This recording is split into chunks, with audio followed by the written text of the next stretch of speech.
तो मूवी की शुरुआत होती है रेने नाम की एक लेडी से, जो कि अपने बेटे इवान के साथ में रहती है और एक सिंगल मदर है जिसका अपने हस्बैंड से डिवोर्स हो चुका है। वो दोनों ही अलग अलग रहते हैं और इवान बारी बारी से दोनों के साथ में रहता है। रेने एक सिंपल सोल्डी सी लेडी है जिसे अपने बच्चे से बहुत प्यार है। अब वो अपनी लाइफ को और भी ज्यादा वाइड करना चाहती है, कुछ एक्साइटिंग करना चाहती है, जिसके लिए वो अपनी फ्रेंड के साथ में स्काई डाइविंग भी ट्राई करने वाली है। और साथ ही साथ वो एक बहुत ही लेस इम्पोर्टेंट चीज करने वाली है जो कि आगे चलकर काफी जरूरी हो जाएगी। और आजकल उसे स्पाइडर से भी काफी डर लगने लगा है। खैर अब हम उसके घर पर कुछ सीसीटीवी कैमरास को नोटिस करते हैं जो कि इवान और उसके ऊपर नजर रख रहा था। शायद से उसने और उसके हस्बैंड ने ये लगवाए होंगे ताकि वो इवान को मॉनिटर कर पाए, या फिर बात कुछ गहरी हो सकती है। खैर हम तभी एक कार को उनके घर के बाहर आता हुआ देखते हैं और उस कार से एक बोल्डमैन निकलकर रिने की कार के टायर पर कोई डिवाइस लगा देता है जो कि काफी वियर्ड था, यानी कि इनके ऊपर कोई स्पाई कर रहा था।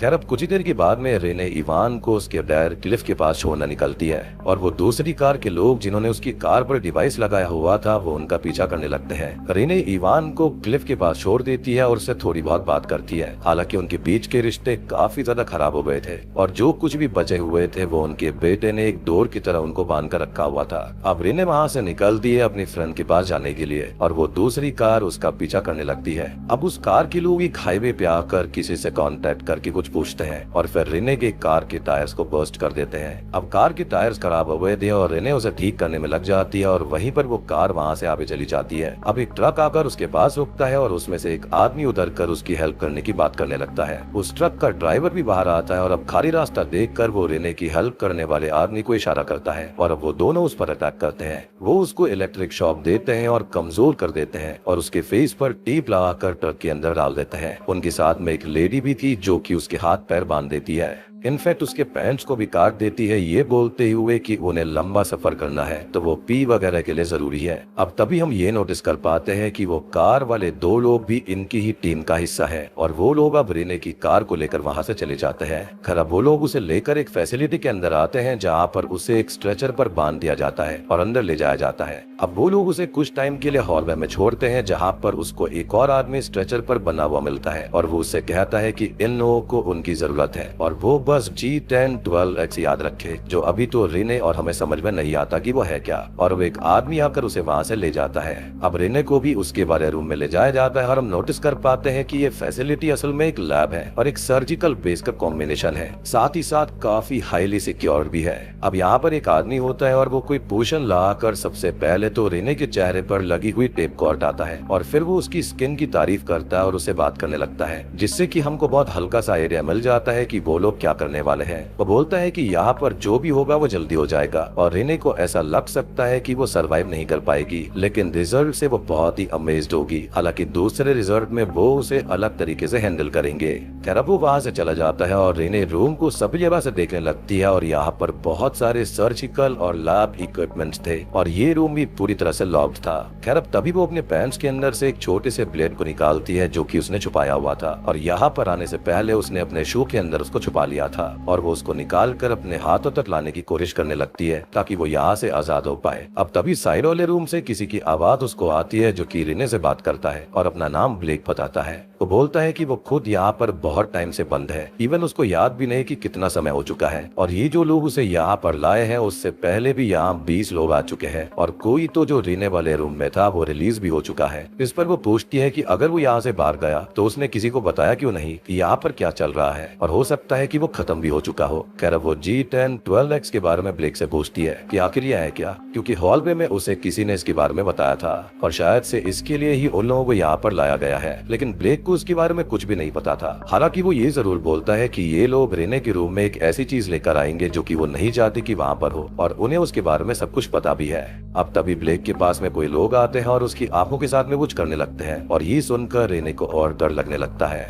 खैर अब कुछ ही देर के बाद में उसके पास में एक बोल्डमैन और एक लेडी आती है जिसका नाम डायन था और शायद से ये बोल्डमैन वही है जिसने उसके टायर के ऊपर वो डिवाइस लगाई थी। अब रिने उनसे उसे छोड़ने की रिक्वेस्ट करने लगती है और ब्लेक के बारे में बताती है कि उसने अभी उससे बात की थी और वो कह रहा था कि वो लोगों को छोड़ देते हैं, जिस पर बोल्डमैन ये बोलता है कि रिने ने खाली ब्लेक की आवाज सुनी थी और उसको सच मान लिया था और यहाँ पर जरूरी नहीं है कि वो जो भी सुने सच ही हो सकता है कि यहाँ पर उसे ब्लेक सुनाई दिया ताकि वो कम्फर्ट हो पाए एंड ऑल। अब वो दोनों कुछ स्पेशल ग्लासेस लगाकर उसके हर तरह के हेल्थ टेस्ट करने लगते हैं, like blood pressure test, eye test, hearing test and all. और वो उससे उसका नाम पूछते हैं, एड्रेस पूछते हैं, कितने बच्चे हैं और ये सब। यहाँ पर वो इवान के बारे में भी बात करते हैं, जिससे वो और डर जाती है कि कहीं वो लोग उसे उठाकर यहाँ पर नहीं ले आए, लेकिन वो मना कर देते हैं और ये कहते हैं कि वो अपने डैड के साथ ही है। और रेने उनसे उसे छोड़ने की रिक्वेस्ट करती है कई बार। इनफैक्ट वो उनसे ये भी कहती है कि वो उनके हिसाब से हर चीज करने को तैयार है, बस वो उसको जाने दे। अब सारे टेस्ट करने के बाद में और उसका डर जानने के बाद में जो स्पाइडर्स थे वो लोग उसका ब्लड सैंपल लेकर वहाँ से चले जाते हैं। साथ ही साथ उन्होंने इस टेस्ट सेशन को रिकॉर्ड भी किया था, वो भी ये बताते हुए कि उनको बाद में चेक करना पड़ता है कि चीजें कहाँ बिगड़ सकती है। साथ ही साथ वो बॉर्डमैन भी उसकी स्किन को स्मेल करता है काफी अजीब तरीके से।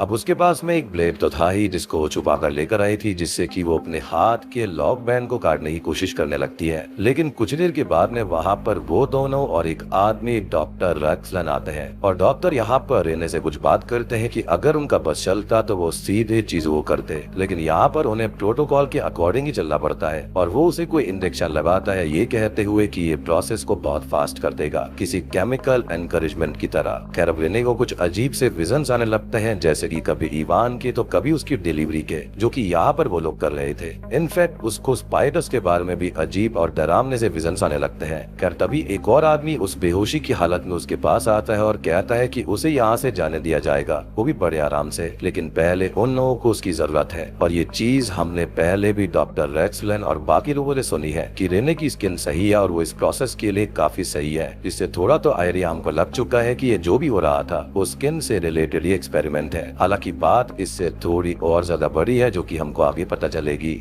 अब कुछ देर के बाद में बॉर्डमैन और डायन रेने को एक रूम में लेकर आते हैं और उस पर एक स्पाइडर छोड़ते हैं, जिससे वो काफी डरती है, कांपती भी है। लेकिन फिर भी डायन ये बोलती है कि अभी वो प्रोसेस नहीं हुआ है और उन्हें फाइनल टेस्ट के लिए रुकना होगा। बॉर्डमैन बोलता है कि रेने को टच करने पर वो उसे सही फील होती है और वो रप्चर जरूर होगी, जिस पर डायन रेने से बोलती है कि अगर वो रप्चर होगी तो ये बहुत ही अच्छी बात है, क्योंकि यहाँ से निकलने के बाद वो पूरी लाइफ के लिए बदल जाएगी। हालांकि तब तक प्रोसेस में उसका पेन से सामना जरूर होगा।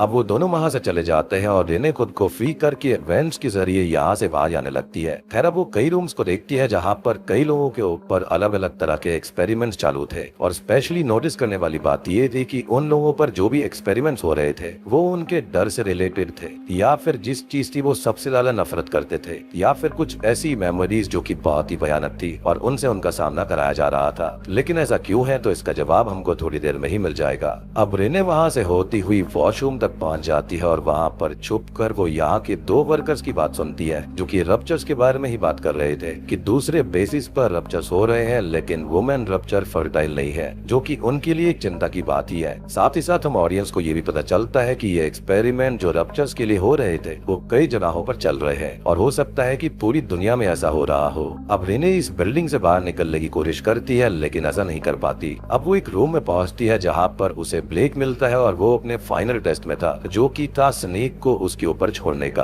यानी कि उसका डर यहाँ पर स्नेक थे। रेने उससे G10-12X के बारे में फिर से पूछती है, जिस पर वो कहता है कि यहाँ के लोगों के अकॉर्डिंग ये उनके अंदर ही है, स्किन से जुड़ी हुई कोई चीज है। लेकिन तभी वहाँ बाकी लोग आ जाते हैं और इन्हें छुप जाती है। वो लोग अब ब्लेक का फाइनल टेस्ट कर चुके थे, जिसका कोई भी रिजल्ट नहीं आया था और उसे आज यहाँ से फ्री किया जाने वाला था, जो अपने घर के पास खुद को पाएगा होश आने पर। वो लोग उसे वहाँ से ले जाते हैं और रेने चुपके से हॉलवे में चली जाती है। वो अब एक रूम में जाती है तो वहाँ यहाँ का एक वर्कर बैठा हुआ था और वो अपनी आई लेंस हटाता है तो उसकी आईज ह्यूमन से काफी अलग थी। रेने अब वहाँ से निकलती है और एक जगह उस आदमी की बॉडी को देखती है जिसने उसे G10-12X के बारे में बताया था। और वहाँ पर डॉक्टर रैक्सलन और बाकी लोग थे जो की बात कर रहे थे कि ये और ब्लेक रप्चर के काफी करीब थे, लेकिन रप्चर हो नहीं पाया और अभी उनके पास रेने बची हुई है। अब वो आगे जाती है और अपने रूम में अपने बेड पर लेट जाती है, क्योंकि वो लोग उसे ही चेक करने आ रहे थे। और तभी वहाँ पर डायन आती है, जो कि स्ट्रेंजली उसकी स्किन को टच करके उसके थॉट्स और मेमोरीज को पढ़ पा रही थी, यानी कि ये लोग जो यहाँ पर थे वो नॉर्मल तो नहीं थे।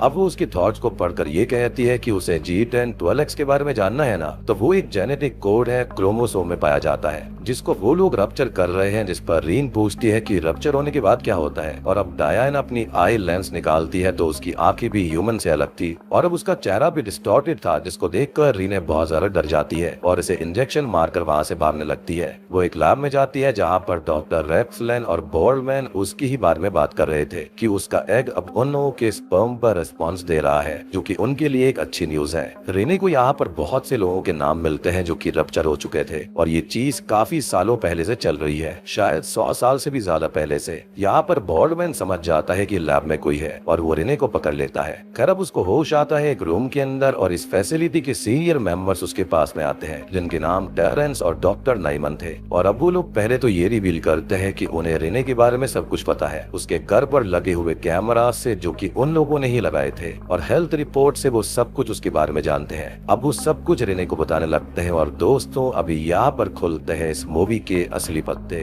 तो असल में चल ये रहा था कि वो लोग असल में ह्यूमंस थे ही नहीं, यानी कि पहले ह्यूमंस थे लेकिन अब म्यूटेट हो चुके हैं। वो लोग नॉर्मल ह्यूमंस को यहाँ पर लाते हैं, उनके ऊपर टेस्ट करते हैं और उनके डर से उनका सामना कराते हैं ताकि उनके क्रोमोसोम जो की एक कोशिका होती है उसे रप्चर करके उन्हें ट्रांसफॉर्म कर सके अपने जैसों में। और ये रप्चर ही क्यों? तो ह्यूमन बॉडी साइंस में ऐसा होता है कि हमारा डीएनए कोशिका अगर टूट जाती है तो हमारी बॉडी के अंदर बहुत बड़े बड़े चेंजेस होते हैं। यही इस मूवी का कॉन्सेप्ट है, थोड़ी अलग चीजों के साथ में। Now coming back to the story, rupture होने के बाद ह्यूमंस बदल जाते हैं, धीरे धीरे इमोशनलेस हो जाते हैं और नॉर्मल से कई गुना ज्यादा एनहेंस भी हो जाते हैं। और ऐसा ही रेने के साथ में हुआ है, क्योंकि अब वो छोटे से छोटे वर्ड को पढ़ पा रही थी, धीरे से धीरे शब्द को सुन पा रही थी, साथ ही साथ उसकी स्ट्रेंथ भी इंक्रीज हो गई थी। और ये सब रप्चर के दौरान हो रहा था, क्योंकि फाइनल टेस्ट में वो पूरी तरह से रप्चर हो जाएगी और अगर फेल हुई तो उसकी जान चली जाएगी। और रप्चर सब्जेक्ट के साथ यानी कि ह्यूमन के साथ में ऐसा होता है कि कोई अगर रप्चर नहीं होता तो बच जाता है और उसको छोड़ दिया जाता है, जैसे कि शायद से यहाँ पर ब्लेक को छोड़ दिया गया था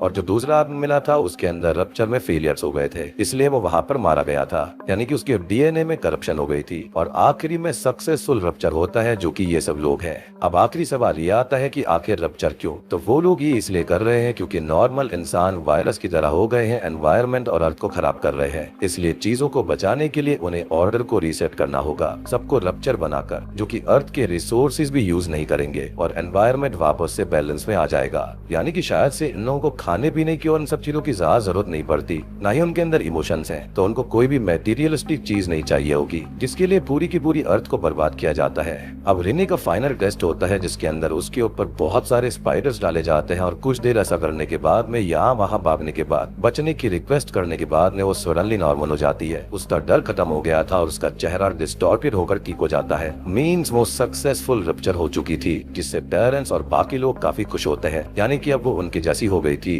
खैर अब अगले सीन में रेने अपने घर पर थी और अपनी नॉर्मल लाइफ को स्पेंड कर रही थी रप्चर होने के बाद में, और काफी कुछ चेंज भी हो गया था। वो टीवी पर न्यूज भी देखती है जिसके अंदर ब्लेक कुछ मनगढ़ंत कहानियां बता रहा था कि उसे एलियंस उठाकर ले गए थे एंड ऑल, जिस पर कोई भी वैसे भी भरोसा नहीं करेगा, और उसने रियल चीज बताई और इस तरह रप्चर सभी से छुपा हुआ है आज तक। यानी कि जो लोग बच जाते हैं उनके ऊपर कोई भरोसा ही नहीं करता। इनफैक्ट ये जो रप्चर है ये सभी चीजों को कंट्रोल करते हैं। हालांकि ये चीजें जो कर रहे थे वो अच्छे कॉज के लिए थी, लेकिन तरीका काफी गलत था। और यहाँ पर चुने गए लोग भी काफी तरह स्पेशल होते हैं, जैसे कि रेने थी।